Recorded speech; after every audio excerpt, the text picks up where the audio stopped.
love hearing people tell me the things that they got from the show and how it helped them and benefited them. So if that might be working for you, if that's happening for you, if something that I've said made some kind of difference for you, tell us about it. If you're watching on YouTube or Facebook, leave a comment and let me know, because that really feeds me. Okay, I'm here to help you guys and support you guys and hopefully give you guys some great skills that might help you live your own life a little bit better.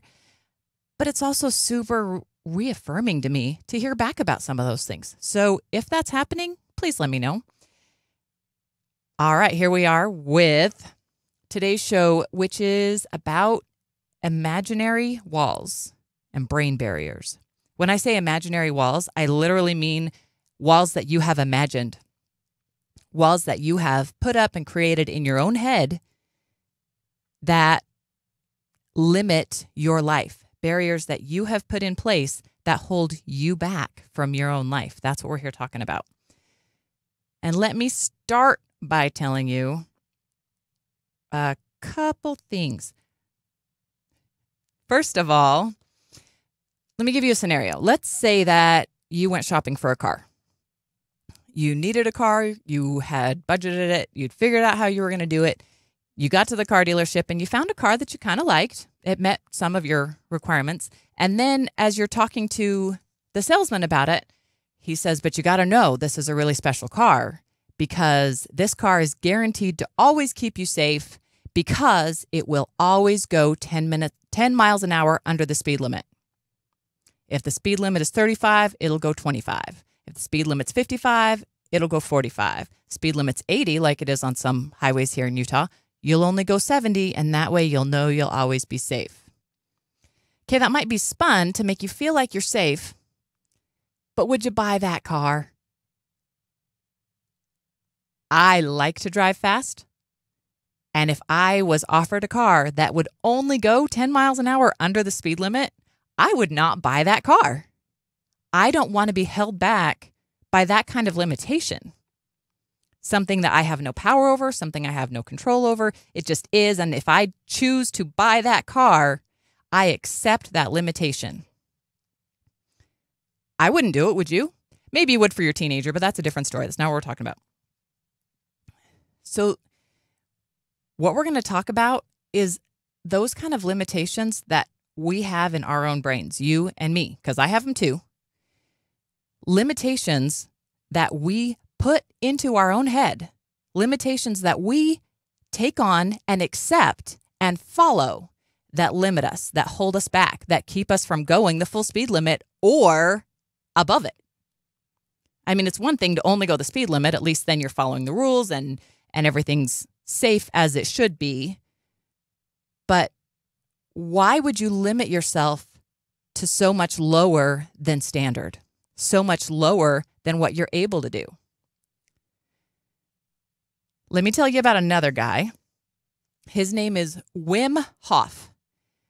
He's European. I don't remember what country he's from. Wim Hof is so cool because he's a father of 5 and he has broken 21 Guinness World Records. And these aren't things like he played the longest Jenga game, okay? He took the longest ice bath. This man sat in an ice bath, a bathtub full of water and ice for 1 hour, 52 minutes, and 42 seconds. Guys, I hate being cold. My brother did the polar plunge for New Year's, and I was like, nope, see ya, have a good time. I would not jump in a cold lake. And the lakes we have here in southern Utah aren't even that cold. They're not even freezing, probably. But no way was I going to do that because I don't like cold water. I don't like being cold. Wim Hof doesn't care. Temperature has a very, very little effect on him because he says he can turn his thermostat up using his mind. The ice bath is only one example. This man climbed Mount Everest in a pair of shorts. I'm not kidding. No shirt, no coat, no hat, no pants. I'm not sure what he's wearing for shoes. I'm guessing he had shoes on. A pair of shorts. He's done this. Another thing he did was he ran a full marathon, which is 26.2 miles. I've done half of that 4 times. I've never done that. 21 or 26.2 miles across the Namibian desert with no water. Okay, when I ran my half marathons, I usually had a Camelback on, and I stopped at every single water station because I've been dehydrated. I know it sucks. I've actually worked in the medical tent at the end of marathons when people came in dehydrated, and it sucks. This guy did it in the desert, didn't drink any fluids the entire time. To me, as a nurse, that sounds unsafe. Risk of dehydration, hyponatremia, that my nurse mind immediately goes there. But he did it, and he did it really, really well. Because this is a man who has learned to do the opposite of what 99.9% other humans do. Most of us live with that speed limit 10 miles an hour underneath. We just do. We've accepted that even though our potential might be up here, we're good with only here.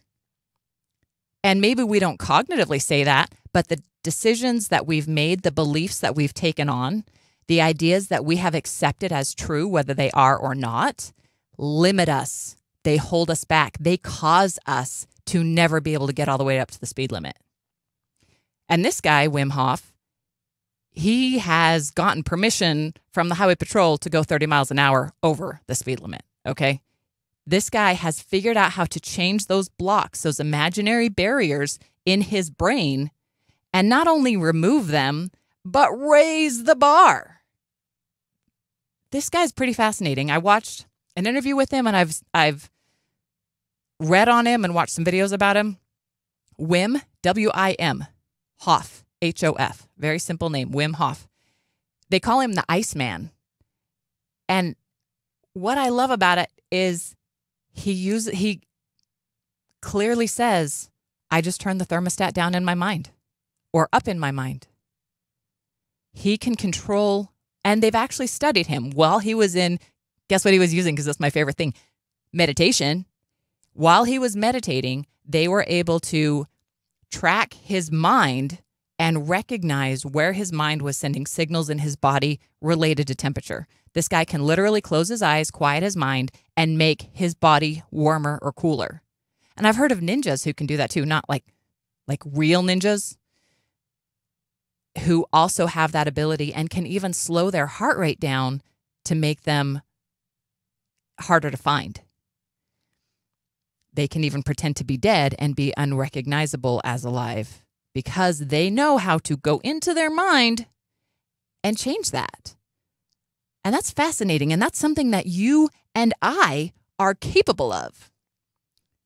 But not only do we not accept that, but we have accepted other limitations that hold us so far back. Let's talk about some of those limitations. There's 3 basic categories that I came up with for you today. One is assumptions, uninformed judgments. And we all do this, right? I want to tell you about an assumption I made about 21 years ago. I went to church one day and I sat behind this girl. And at the time I was a few months pregnant with my first baby. I was recently married. And this girl was sitting in front of me. She was gorgeous, like one of those women that anybody who looks at her does a double take because she's just beautiful, with her sitting with her very attractive husband and her darling little baby. And I took one look at her and I thought, I bet you she's a snob.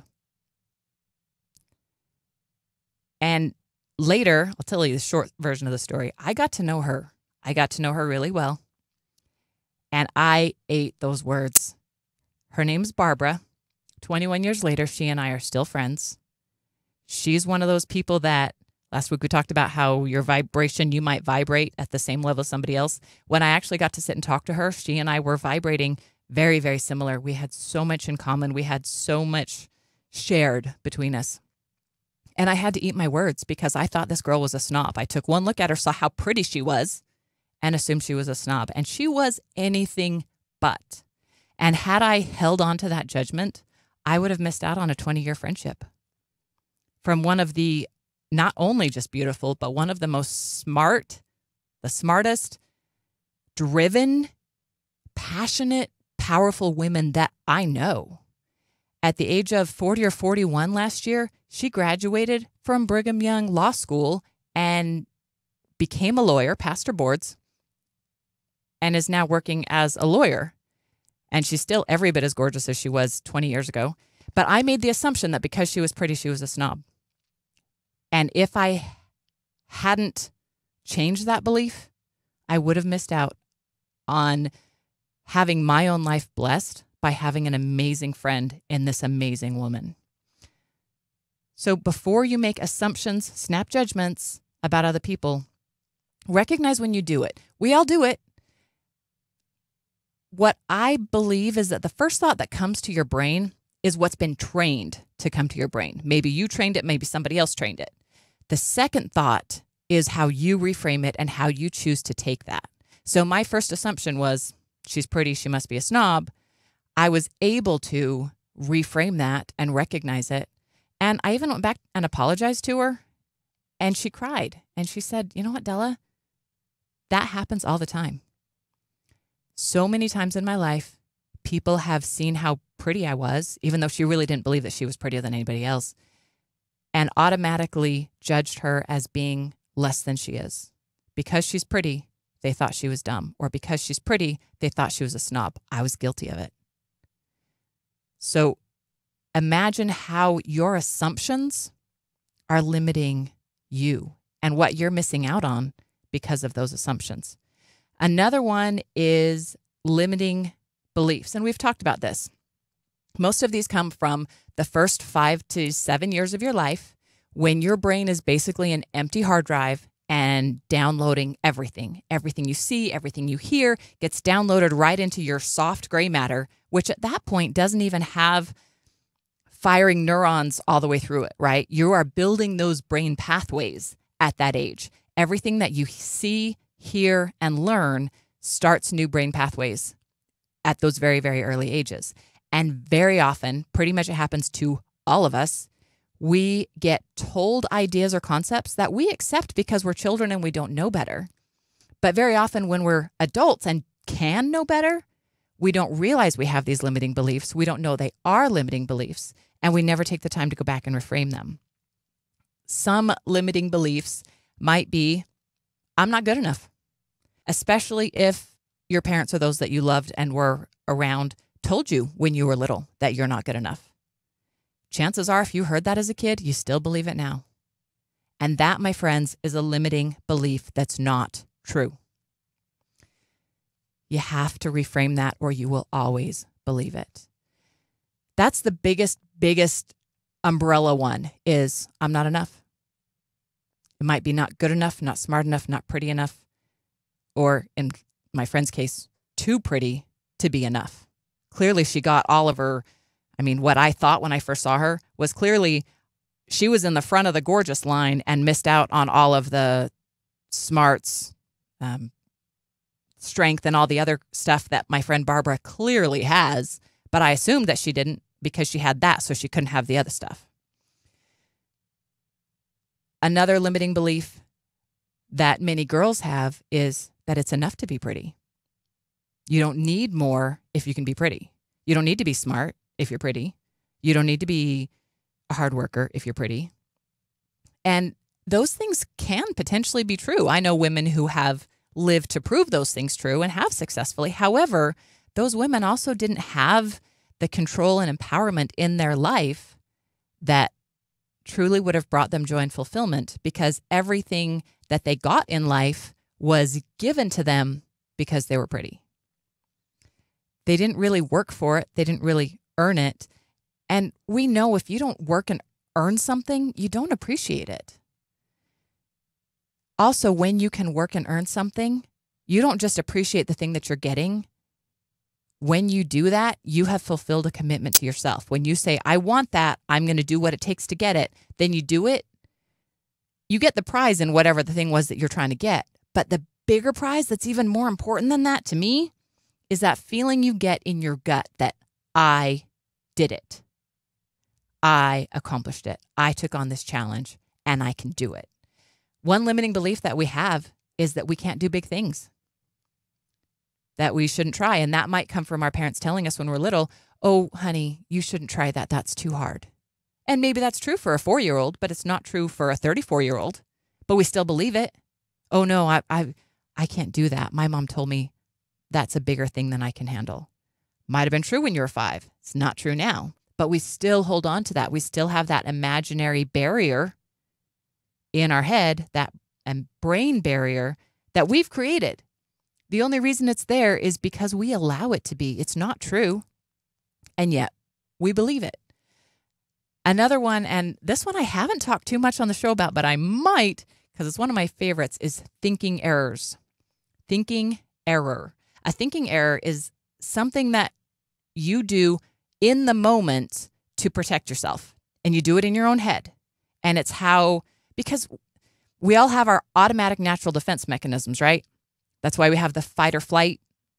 So if you're in a scary situation, your heart rate's going to go up, your respiration's going to go up, you're going to get endorphins, and that gives you the ability to either face what's challenging you or run away from what's challenging you, fight or flight, right? We have mental barriers too, mental things that protect us, our own mental fight or flight. And that is when we are in a situation where usually what happens is it's a situation where we are asked to be responsible for ourselves and our decisions. And it could be it right there in the moment when you're making the decision. Like if you are trying to cut your carbs and calories, but you see a brownie, what are you going to tell yourself to make yourself think it's okay? That is a thinking error. Whatever thought it is that you are using to rationalize that behavior is a thinking error. I used to know about 23, 25 thinking errors. I'm not going to go into all those right now. There's a few that I want to tell you about. One is blaming. It's somebody else's fault, something else's fault. Maybe if you want that brownie, you could say, I've had a stressful day. I deserve it. So what you're doing is blaming your day. Instead of looking at the situation saying, if I'm truly going to be honest with myself, if I'm truly going to meet my own contract that I set with myself, I'm not going to have this brownie. But because you want it so bad, you tell yourself whatever it takes in that moment to rationalize it and feel good about it in order to be able to do it. The biggest problem with that is not the calories and carbs that the brownies are going to do. One problem with it is that you may go into another thinking error of absolutes, grandiosity, where you might think, well, I ate one, I might as well eat the rest of the pan. And my friends, when you're dealing in absolutes, you got to remember only the Sith deal in absolutes. You're not a Sith. You're a Jedi. Cut it out. Another thinking error you might use is victim stance. And two of the biggest that are used are blaming and victim stance. And those two always go together. Because if you are making yourself a victim, it means you have someone to blame. And if you have someone to blame, it means you're making yourself a victim. And if you are blaming someone else, you will always be a victim. Aren't you ready to be done with that? How many times in your life have you thought, I'm a victim? It's that person's fault. It's my husband's fault. It's my wife's fault. It's my kid's fault. It's the time's fault. Maybe it's not even another person. And guys, I did this today. And I want to tell you about it. I got up early today because I had an early appointment. And I got halfway ready. And then I went, I got time. And I sat down on the bed and played on my phone. Whose fault was that? That was my fault. Then it was time. I had about 10 minutes left to go. And I was kind of scrambling. I wanted to wear my blue shoes because I really like my blue shoes. They went with my outfit. You can see I got a lot of blue on. I could only find one blue shoe. And I got mad. And I was irritated and I snapped at my husband. Sorry, Chris. It wasn't his fault. In my mind, I was trying to make it anybody else's fault but my own because I didn't want to admit that even though I had been responsible and gotten up early, that I had been irresponsible and sat down on the bed and played on my phone. I didn't want to admit that it was my fault I couldn't find my shoe. I didn't want to admit that it was my fault I only had 2 minutes. especially because I'm pretty sure I know where the other shoe is. I'm pretty sure it's in the other closet. And if I had grabbed it one of the last 3 times I saw it there and put it back where it went, I would have been able to find it. But instead, I got angry, I got irritated, and it wasn't possible in my mind right then for anything to be my own fault. I wasn't willing to look at it that way. I was just irritated. And I actually got in the car and drove away. And I started thinking about the show today and about what I was going to talk about. And I went, great job, Della, because you totally just did that. You totally just used all those thinking errors. You blamed your husband. You blamed your house. You blamed your dog. But did you take any accountability for that yourself? No. And when I got to a red light, texted my husband and I said, I'm really sorry for snapping at you. And he was super, super supportive about it. I'm not checking the comments on Facebook right now, but I bet you he's commenting on that right now. So we all do it. And I want you to recognize it's human to do it. It's human to have that desire to defend yourself in your own head. It's your mental fight or flight, where instead of recognizing the situation for what it is, you just want to blame everything else and everyone else. But the thing is, that doesn't change anything. It's not until you recognize where you're making the thinking error that you can actually make it better. So my sister Carrie texted me before the show and said, hey, what are you talking about today? And I told her kind of some of my thoughts are. And she shared an experience with me. And I asked her permission to share this with you. Carrie has, for much of her life, looked in the mirror and thought she was fat.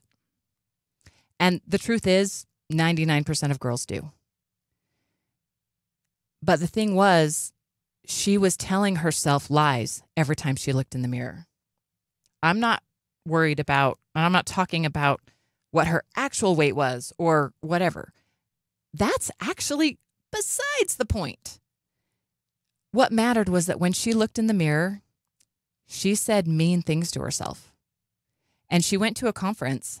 And at this conference, they were asked to write down the things that they said to themselves in the mirror.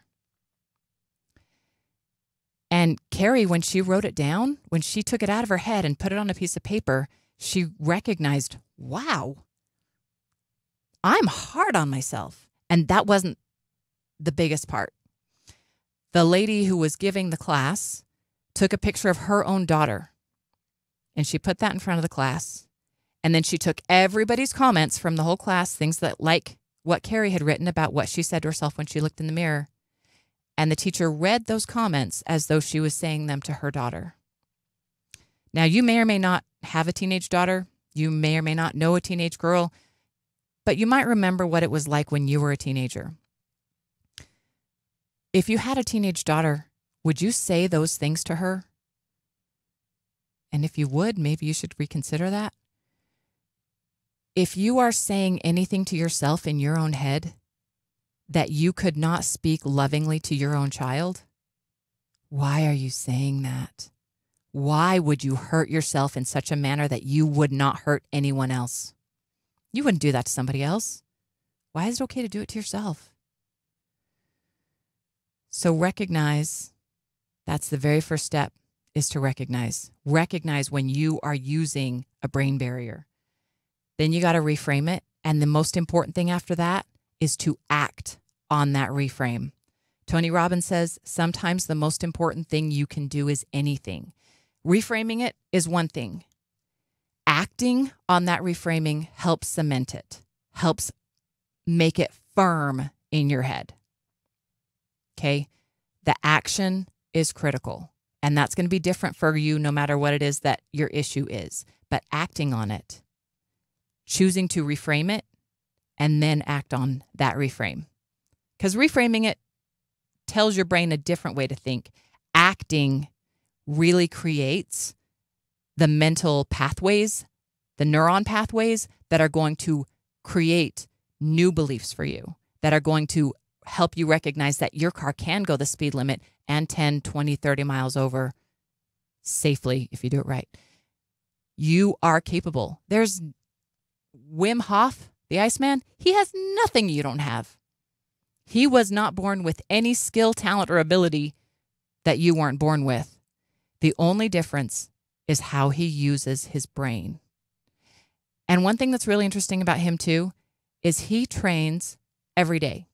It doesn't matter where he is. He doesn't use gyms. He's very, very physical and athletic because he trains everywhere he is, anywhere he goes. He will run, he'll lift weights, he'll meditate, he'll work on his mental temperature. Whatever it is, he does it every single day.